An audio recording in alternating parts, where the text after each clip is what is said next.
on either the Bible or the Quran have been dominant in the West, especially Christianity, for a couple of thousand years now. Now these structures are going to be called into question like never before. If you think the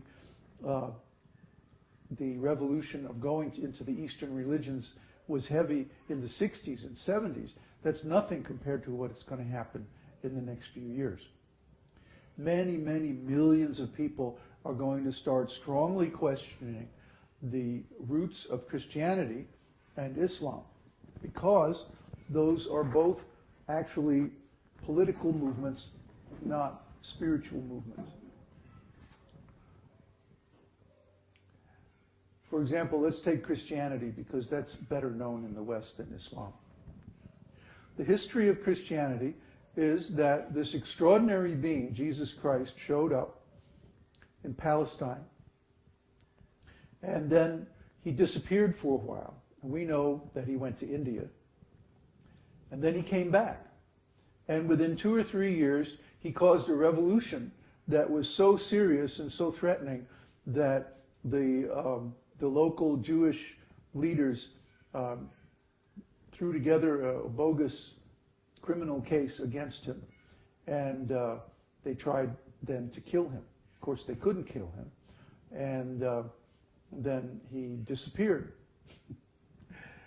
leaving many disciples who he had personally taught. Then the Roman Empire, one by one, hunted down and killed all of those direct disciples of Jesus Christ. That was so that there were no more direct links with Jesus. Nobody who had the authority to say, no, that's not what Jesus really taught. And so what they did was they got these other people together and they formed a church supposedly based on Jesus' teachings. But what they actually did was they took all the Gospels and histories and epistles and other historical books, and they edited them so that they gave a picture of Jesus that would support the political hegemony of the Roman Empire. This is not exactly what Jesus taught, of course. He was apolitical. His idea of politics is, someone asked him, what do you think about the Roman Empire? He said, give me a coin. He normally didn't carry any money, you see. Give me a coin. Well, what does it say? Whose picture is on the coin? Caesar. So he said, fine, render unto Caesar whatever is Caesar's. People were asking, should we pay our taxes or should we not pay our taxes? Should we revolt against the government, in other words? And Jesus said, no. No. The government is in charge of the money. See, here's Caesar's picture on the coin. So give the money to Caesar. But render unto the Lord what is God's. And what does that mean? Your soul belongs to the Lord. Your soul belongs to God. So surrender your money to Caesar, but surrender your soul to God. Very intelligent. Very nice teaching. But they didn't like that. Caesar didn't like that. He wanted their souls too. So they made a synthetic substitute Christian religion. And then they said, this is the one holy and Catholic apostolic church. Catholic means universal. Cattolico. That's a Roman Latin word meaning universal, all pervading, for everyone. So this is the Catholic Church. This is the church for everyone. Everybody has to accept this religion. If you live in the Roman Empire, this is it. This is the state religion. If you don't like it, too bad. So the same thing or a very similar thing happened in the history of Islam. And of course we know there was a similar thing done by the British in India in the name of so-called Hinduism. They created a synthetic religion based on the theories that they liked, And then they said, okay, this is the official religion, and you have to study it in order to graduate from college. In other words, if you want a good job, if you want to be a leader in this country, if you want to be a manager of a corporation, or if you want to work for the government, you have to have a student, you have to be a student of this Hinduism. And of course, they created the Hinduism. They created the religion. They picked the sect that they liked because its philosophy was completely nonsense. The Shankarite sect. And they made that sect the head of all the other religions in India.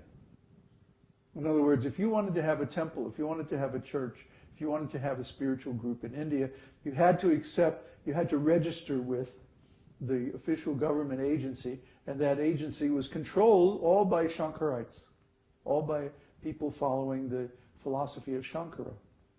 And what was Shankara's philosophy? There is no God. Or if there is a God, that's just a temporary thing. Actually, we're all God. That's Shankara's philosophy. He tried to pitch it as a Vedic philosophy. Oh yes, this is based on Vedas, Upanishads. But his interpretation of Upanishads was, actually, Vyasadeva made a mistake. Vyasadeva was the compiler of the Vedas and Upanishads, the Mahabharata, all the important scriptures of India. And he said Vyasadeva made a mistake. Our interpretation of Vyasadeva's books is correct. Vyasadeva's own interpretation is not correct. Is that crazy or what? That's like you sitting on a branch of a tree saying, this is my branch, and I'm sitting here, and I'm taking this saw and sawing it off. What's going to happen? It will fall. And that's what happened. The whole society of India fell. Nice Vedic society that they had. Very prosperous, peaceful, low crime. It all fell apart because the British didn't like that. They didn't like the Indian society being powerful and peaceful and prosperous. They wanted to rip everybody off with their typical corporate strategy. So here was a society that was naturally resistant to corporatism because it was completely decentralized. See? Corporate ripoff is only possible when you have centralization of resources. You see? In other words, a monopoly. So the British tried to create monopolies. They created state-sponsored or state-run corporations in different areas, especially grain,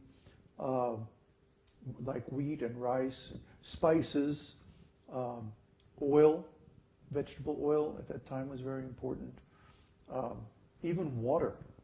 The British used to actually buy Ganges water from the Ganges River, and put it in barrels and ship it all over the world. Because this Ganges water has a very special property. It never spoils. You can take Ganges water and put it in a barrel and keep that for like 100 years or 1,000 years. It'll never spoil. You take water out of any normal river and you put it in a barrel, and then all kinds of parasites and bacteria will breed in it. And after a certain time, you can't use it anymore. But the British based their whole domination of the sailing industry on the fact that they had a reliable supply of water that would never go bad. Yeah. So they sold the water from India, they sold the spices from India, they sold the grain and the cloth and so many other things from India through these state monopoly corporations, meaning that the profits, the goods were bought in India for a very low price, and then they were sold for a vastly higher price in some other part of the world, and the profit was kept out of India. See? That's a ripoff. See? If I make something, let's say I make a photograph or a painting or a song or anything that is a product of my creative energy, and then I sell that to somebody else, I keep the money. and that's fair. Okay? But let's say I sell this song to some corporation, like a record company. And then the record company goes out. I sell the song to the record company for 12 cents on a copy. 12 cents a copy. And then the record company goes out and sells the same song for $2 a copy. This is about what they charge on a CD. So you buy a CD from the record company, it costs $15, and there might be 7 songs, 8 songs on the CD. You just paid $2 a song. Okay? But the artist is getting 8 cents, 9 cents, maybe if they're really, really popular, 12 cents a song. So you see, this is a ripoff. And the profits are not given back to the artist. The profits are kept in the record company.